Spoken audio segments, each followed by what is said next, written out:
Pemirsa, dalam 1 bulan terakhir beberapa artis ditangkap polisi akibat terlibat dengan kasus narkoba baik sebagai pemakai maupun sebagai bandar dan juga pengedar.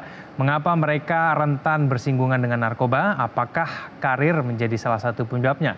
Kita akan membahasnya bersama dengan pengamat sosial Maman Suherman pada pagi hari ini. Kang Maman, selamat pagi. Terima kasih telah bersama kami di Metro Pagi Prime Time. Kang Maman, narkoba di kalangan artis bukan hal baru.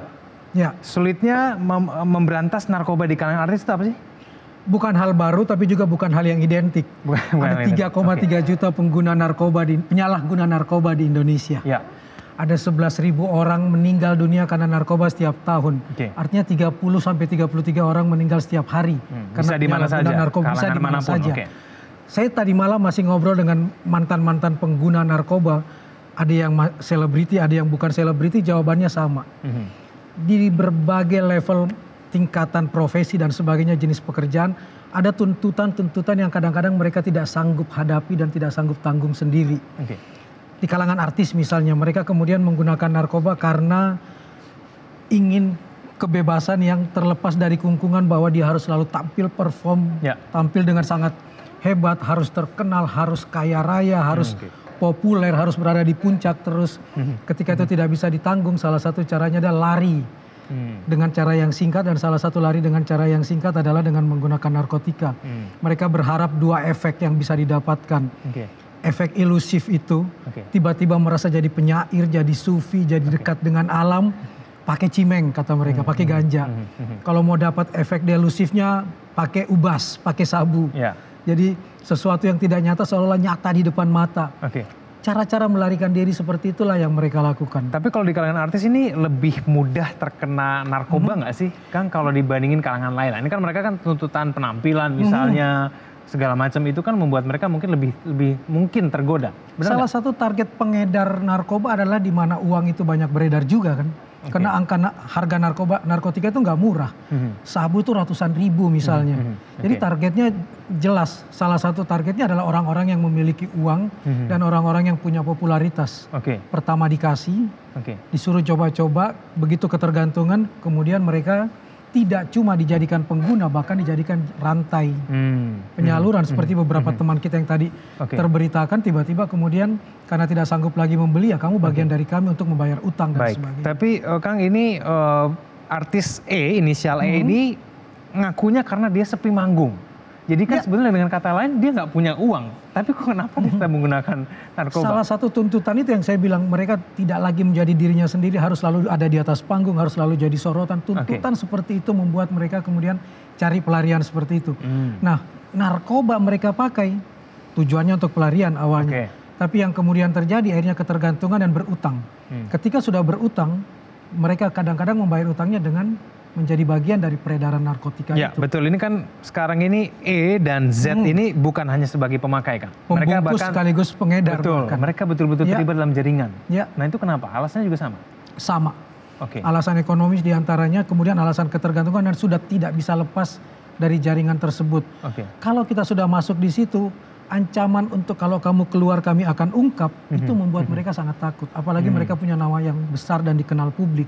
Tapi ini kan ada 9,5 kilogram sabu, ada puluhan ribu butir ekstasi. Sebesar itu, Kang, kalangan artis. Tidakkah kemudian kenapa mereka hanya menggunakan ini sebagai pelarian? Kenapa kemudian mereka menjadikan ini sebagai mata pencarian utama? Karena kesannya begitu, ini kan banyak sekali ini penyebabnya. Itu jalan pintas yang paling gampang, paling banyak laku. Saya jadi teringat Benny Yamamoto, mantan direktur yang kami sering jalan, mantan direktur BNN. Ketika bulan Maret 2018, 2 ton sabu ditangkap, penyelundupan berhasil ditangkap waktu itu. Dia cuma bilang yang berhasil kami tangkap itu cuma 10%. 90%-nya masuk, berarti ada di dekat kita barang-barang itu. Tidak sulit untuk mendapatkannya, saking besarnya dan panjangnya luas pantai kita. Karena kan penyelundupan narkoba itu mencapai 80% pasti lewat laut. Kita nggak mungkin menjaga semua panjang laut kita. Kita menjadi sasaran. Ketika dia ditanya kenapa begitu mudahnya, begitu sukanya menjadikan Indonesia sebagai pasar, 3 hal. Permintaan selalu makin meningkat. Harga, salah satu negara dengan harga paling bagus itu Indonesia. Dan yang ketiga, katanya hukum masih bisa dibeli. Ini 3 hal ini yang harusnya jadi PR besar kita. Jadi mau artis mau bukan, kalau bendanya ada di depan mata dan mudah didapat, siapapun bisa kemudian tergoda untuk melakukan itu. Tapi kalau berperang melawan narkoba seperti perang gak ada akhirnya dong, Kang, kalau seperti itu terus kejadian di Indonesia. Ya, sangat. Ini kalau kalangan artis gimana dong caranya kalau kita mau memeranginya? Dia harus menjadi dirinya sendiri, itu yang paling utama. Yang kedua, yang saya selalu lihat, mereka kadang-kadang mengalami proses relapse, kambuhan. Karena rehabilitasi yang orang utamakan cuma rehabilitasi medis, tidak rehabilitasi sosial. Bagaimana masyarakat diajarkan untuk mau menerima orang yang sudah direhab. Karena kalau tidak diterima oleh masyarakat, dia akan kembali ke lingkungannya dan teman-temannya yang dulu yang bisa membawa dia kembali. Saya ingat seorang perempuan di LP Wanita yang saya ikut bantu waktu itu. Dia malah berharap jangan saya dikeluarkan dari penjara deh. Kenapa? Kalau saya keluar, saya udah dijemput kok sama teman-teman lama saya dan saya dikasih pekerjaan yang sama lagi. Ini kenapa, Kak? Apakah karena lingkungan sosial kita tidak mampu menyambut secara baik mantan pengedar narkoba? Kita tidak mampu mengajak mereka kembali kehidupan yang baik atau seperti apa, Mas? Ada dua hal. Bagaimana caranya kita untuk menekan peredaran itu, salah satunya dekriminalisasi pengguna. Jangan dijadikan sebagai masalah kriminal untuk khusus pengguna, tapi masalah sosial, masalah kesehatan dan juga masalah sosial. Kalau masalah kesehatan, rehab dia secara medis, kemudian rehab dia secara sosial. Terima lagi kalau mereka sudah direhab. Kan yang ditakutkan oleh mereka itu setelah saya sembuh, memangnya saya masih bisa diterima. Akhirnya yang dia cari teman lamanya yang masih bisa menerima. Nah, teman lamanya inilah yang membuat mereka relapse, kambuh lagi. Karena barangnya ada lagi di depan mata mereka. Kemudian dikasih lagi, ditawarkan lagi, ketergantungan lagi. Beberapa artis yang tadi kan berulang. Tapi mudah tidak sebagai kalangan masyarakat yang tidak menggunakan narkoba, tapi kemudian kita bisa betul-betul percaya bahwa orang ini memang ketika sudah selesai menjalani masa hukuman, dia betul-betul bertobat. Supaya kita juga tidak takut ketika kita mau menerima, waduh jangan-jangan malah saya yang diajak untuk masuk ke komunitas yang menggunakan narkoba tadi. Bagaimana, Kang? Proses medis itulah, rehabilitasi medis itulah yang lebih penting buat saya daripada proses penghukuman. Daripada dia dianggap sebagai kriminal. Dan rehabilitasi medisnya harus tuntas. Itu bisa membutuhkan waktu 3-6 bulan. Karena proses putus obat itu juga bahaya. Tiba-tiba diputus itu banyak sekali efeknya kan. Dan efek medis itulah yang diketahui oleh dokter-dokter yang menangani proses ini.